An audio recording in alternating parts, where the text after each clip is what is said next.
be sharing the best ways of combining indicators and how to use them for your trading. But before we start, be sure to subscribe to our channel so that you don't miss on any of our new videos. With that being said, let's get into today's video. Indicators are technical tools that can be used to assist our assessment of the market conditions. In other words, indicators help us in identifying the market condition with ease. Some traders use indicators as a buy and sell signal. And that is perfectly fine. But I like to think of indicators as a gauge to measure different aspects of technical analysis. As traders learn more about indicators, they start combining different indicators to find a trading system. The problem is that their chart ends up looking something like this. Can you tell what is the problem with this chart? The problem is, all these indicators show the same thing. They are all very similar to each other. They all indicate overbought and oversold conditions. They use the same inputs. Hence, their output will be the same. Therefore, we could use just one of these indicators to show us the same information. So, the other two indicators are just useless. Instead of these two indicators, we could use other types of indicators that would help us in identifying the whole market scenario. Hence, combining the best possible indicators can give you an extra edge over the market and help you make better trade decisions. So, now let's learn how to find the best combination of indicators. First of all, we need to understand different types of indicators. All indicators can be generally divided into three types. Number 1. Trend indicators. Number 2. Momentum indicators. And number 3. Volatility indicators. Let us begin with trend indicators. As the name suggests, trend indicators are the indicators that help us in identifying the trend of the market. The market typically moves in three directions: upwards, downwards, and sideways. Trend indicators help us in identifying the direction of the market. Identifying the direction of the market is very essential. This is because, if we trade in the direction of the trend, then the probabilities align into our favor. This is why a lot of traders say that the trend is our friend. Moving averages, super trend, and parabolic SAR are some of the most popular trend indicators. Each of them show us the trend of the market. Number 2. Momentum indicators. Momentum indicators are tools that help us in identifying the strength or weakness of the trend. If the market is in an uptrend, we will be looking to buy. But if the momentum of the uptrend is weak, the trend could easily reverse. On the other hand, if the market is in an uptrend and the momentum is also rising, we can expect the trend to continue in the near future. Hence, we want the momentum and the trend to be in our favor. The RSI and stochastics are some of the most popular momentum indicators. They both show us overbought and oversold regions in the price. Hence, they can help us in identifying reversals. Number 3. Volatility indicators.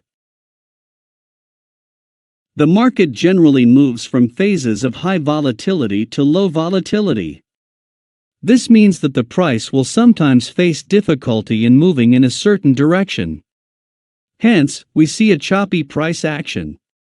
Other times, the market will move with ease. Therefore, we see parabolic moves.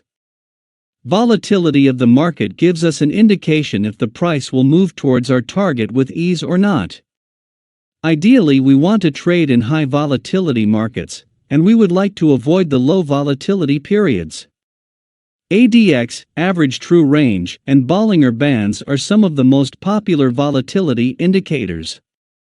Now that we have understood different types of indicators, it is finally the time to create the best combinations of indicators.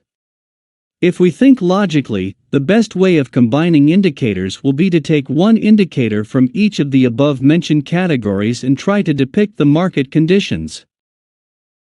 For example, let us take a 50-period moving average from the trend indicators. We will take the RSI from the momentum indicators.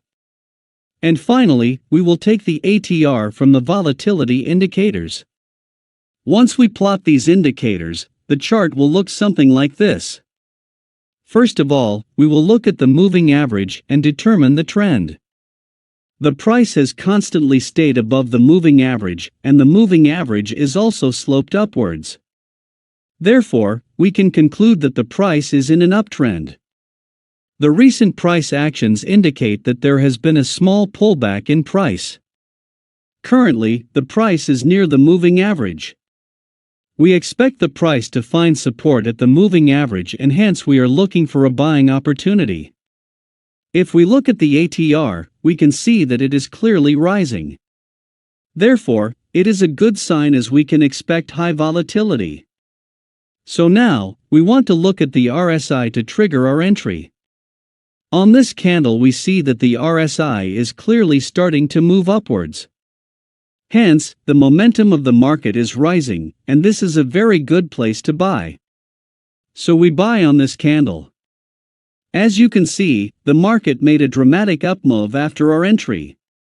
An important point to note here is it is not necessary to use an indicator from all the three categories. Even if you use one indicator from two categories, you will still end up getting a good view of the market. For instance, let's take a 50-period moving average from trend indicators. And let's take the stochastics from the momentum indicator. Here we see that the price is in an uptrend, because the price is trading above the moving average, and the moving average was sloped upwards. So we wait for the price to make a pullback. Here, the price pulled back to the moving average.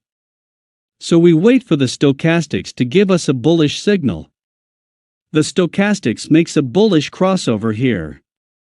So we can say that the momentum of the market has switched upwards. Hence, we expect the market to move up. So we buy here. And, as you can see, the price gave a strong up move after our entry. Again, I am not saying that you should use the exact same combination of indicators. Instead, I want you to understand different types of indicators, and avoid overcomplicating your chart with more indicators. That brings us to the end of this video. I hope that you have now understood how to combine different types of indicators to analyze the market. If you found this video useful, then be sure to like this video and subscribe to our channel, so that you don't miss on any of our new videos. See you soon.